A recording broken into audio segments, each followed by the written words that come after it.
जब सोच में ही बीमारी लग जाती है तो फिर इंसान होश में भी रहते हुए बेहोश ही रहता है। नमस्कार दोस्तों, मैं ज्योतिष आचार्य वासुदेव मिश्रा आपका अपने चैनल सत्य की खोज में हार्दिक अभिनंदन करता हूं। दोस्तों, आज का यह ज्योतिष का कार्यक्रम आप लोगों के लिए यानी कि कर्क राशि वालों के लिए बेहद ही ज़्यादा खास कार्यक्रम साबित होगा। आज हम चर्चा करेंगे दैत्य गुरु शुक्राचार्य के राशि परिवर्तन प्रभाव के बारे में।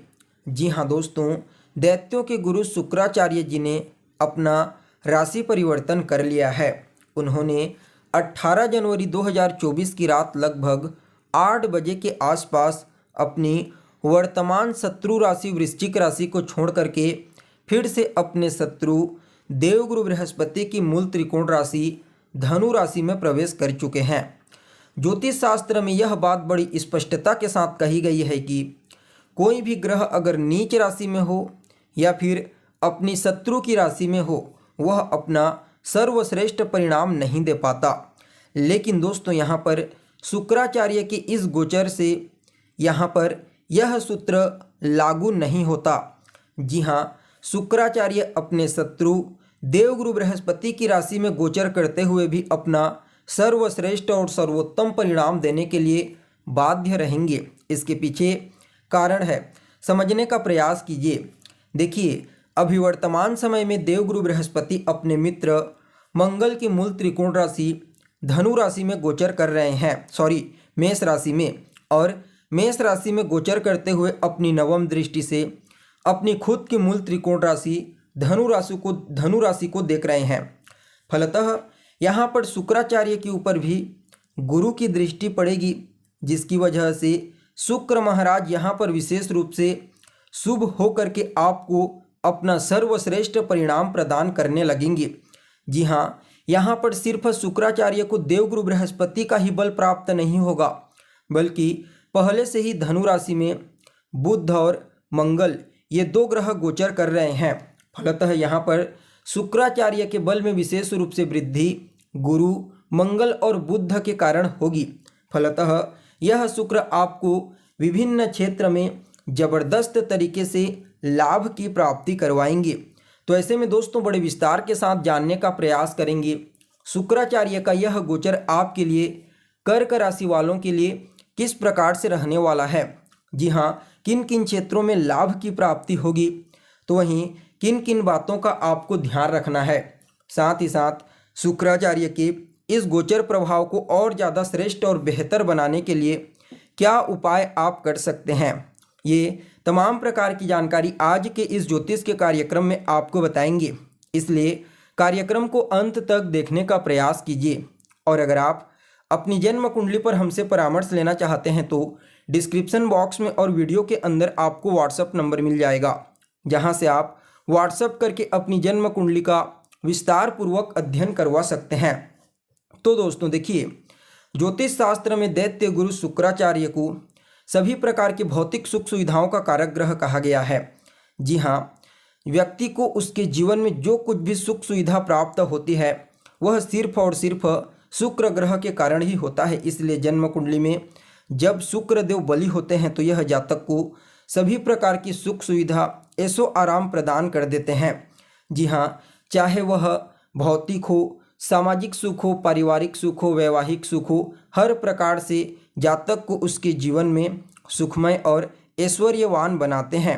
व्यक्ति को बड़ी सहजता से ही सभी प्रकार की वस्तुएं प्राप्त हो जाती है और उन चीज़ों का वह भोग करते हुए अपने जीवन को बड़ी आसानी के साथ, सहजता के साथ सुखमय बना लेता है। ठीक इसके विपरीत जब शुक्रदेव पीड़ित हो जाते हैं, कमज़ोर हो जाते हैं, तो पहले तो व्यक्ति को उसके जीवन में पूर्ण रूप से सुख की प्राप्ति नहीं हो पाती, इससे भी बढ़कर व्यक्ति अध्यात्म से कट जाता है।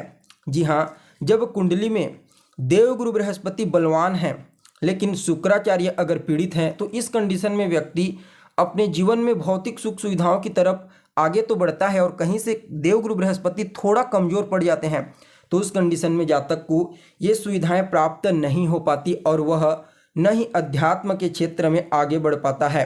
इसलिए शुक्राचार्य का तो बलि होना आवश्यक है ही है, नो डाउट। गुरु का भी किसी भी प्रकार से पीड़ित नहीं होना चाहिए।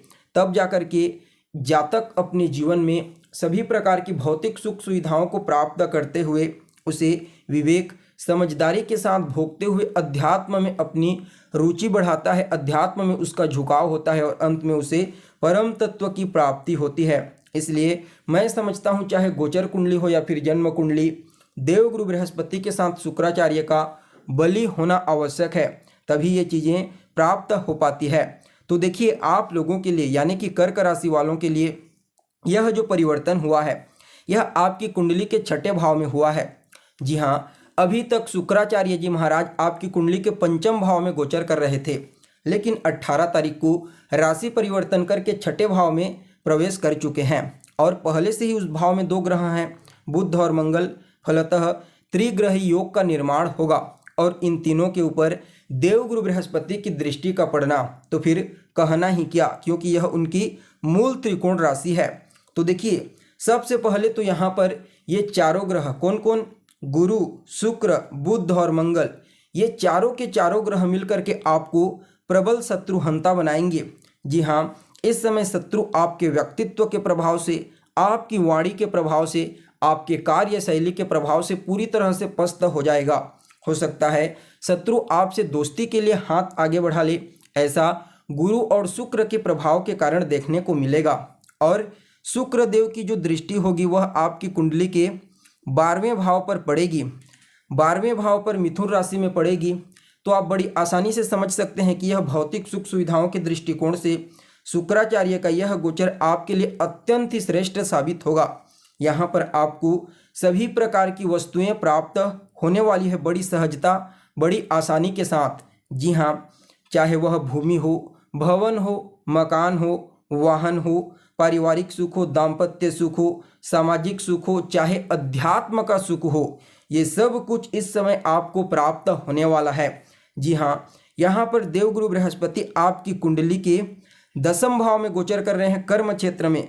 तो आप बड़ी आसानी के साथ समझ सकते हैं यह आपके कार्य क्षेत्र में आपको बड़ी ही सरलता के साथ सफलता प्रदान करेंगे। जो कार्य आप करेंगे वहाँ पर आपको लाभ की प्राप्ति होगी और इनकी पूर्ण सप्तम दृष्टि कुंडली के चतुर्थ भाव सुख भाव पर पड़ेगी और सुख के कारक शुक्र के ऊपर पड़ेगी। तो कहना ही क्या, इस समय आपको सभी प्रकार की भौतिक सुख सुविधाएं बड़ी आसानी के साथ, बड़ी सहजता के साथ प्राप्त होने वाली है। जी हाँ, क्योंकि आपके अंदर इस समय शुक्र का प्रभाव, गुरु का प्रभाव, मंगल का प्रभाव और बुध का प्रभाव बड़े ही जबरदस्त तरीके से अपने ऊपर देखने को मिलेगा, जिसकी वजह से यह समय आपके लिए कह सकते हैं हर प्रकार से सुखमय साबित होगा। देव यहाँ पर शुक्राचार्य आपकी कुंडली के चतुर्थ भाव यानी कि सुख भाव के स्वामी बनते हैं और आपके लाभ भाव के स्वामी बनते हैं। तो नो डाउट यह आपको भौतिक सुख सुविधाएं तो प्रदान करेंगे ही करेंगे, साथ में आपके माता के साथ आपके तालमेल को बेहतर बनाएंगे। माता का सुख आपको प्राप्त होगा। माता का कहना अगर आप इस समय मानते हैं तो समझ जाइए आप जिस भी कार्य को अपनी माता से आशीर्वाद लेकर पूछ करके करते हैं तो उसमें सफल होने से आपको कोई नहीं रोक सकता। और शुक्रदेव छठे भाव में होंगे, गुरु की राशि में होंगे और यहाँ पर आपके लाभ भाव के भी स्वामी बनेंगे। फलतः आपके बड़े भाई बहनों के साथ आपके तालमेल बेहतर होंगे, आपके रिश्तों में मधुरता आएगी। बड़े भाई बहनों का सहयोग आपको पूर्ण रूप से इस समय प्राप्त होने वाला है और आपके इनकम में विशेष रूप से वृद्धि हो जाएगी। क्यों? क्योंकि धन के कारक गुरु की दृष्टि जो शुक्र के ऊपर पड़ेगी। फलतः यह शुक्र शत्रु राशि, जी हाँ, अपने शत्रु देवगुरु बृहस्पति की राशि में गोचर करते हुए भी आपको हर प्रकार से सुख सुविधाएं प्रदान करने वाले हैं। यानी कि कहा जा सकता है कि आप सभी कर्क राशि वालों के लिए शुक्राचार्य का यह गोचर अन्य राशियों की तुलना में थोड़ा ज़्यादा ही प्रॉफिटेबल और सुखमय सुख प्रदान करने वाला कहा जा सकता है। देखिए, मैं बार बार कहता हूँ गोचर का जो प्रभाव होता है वह पूरी तरह से आपकी जन्म कुंडली में मौजूद ग्रहों की स्थिति, वर्तमान दशा और अंतर्दशा के ऊपर निर्भर करती है। अगर जिस ग्रह के बारे में चर्चा होती है वह ग्रह आपकी कुंडली में बलवान है, मजबूत है, तो समझ जाइए जो प्रभाव आपको गोचर में बताया जाता है वह उसके आधार पर प्राप्त होने वाला है। लेकिन अन्य ग्रहों की स्थिति कमजोर है तो भी नहीं मिलेगा। इसीलिए बिना जन्म कुंडली में ग्रहों की स्थिति का ज्ञान हुए आप गोचर के प्रभाव को नहीं समझ सकते। फिर भी यह आपके लिए अत्यंत ही श्रेष्ठ और बेहतर साबित होगा। शुक्राचार्य का यह गोचर इस प्रभाव को और बेहतर बनाने के लिए ओम सुम शुक्राय नमः इस मंत्र का रोजाना 3 माला या फिर 5 माला जाप करें। साथ ही साथ शुक्रवार के दिन अपने आसपास किसी देवी के मंदिर में जाइए और उन्हें लाल रंग का पुष्प अर्पित करें। आपके लिए शुक्राचार्य का यह गोचर अत्यंत ही श्रेष्ठ साबित होगा। तो दोस्तों, कैसी लगी आपको जानकारी कमेंट करके बताइए। फिर मिलते हैं एक नए और ताज़ा एपिसोड में। तब तक के लिए नमस्कार।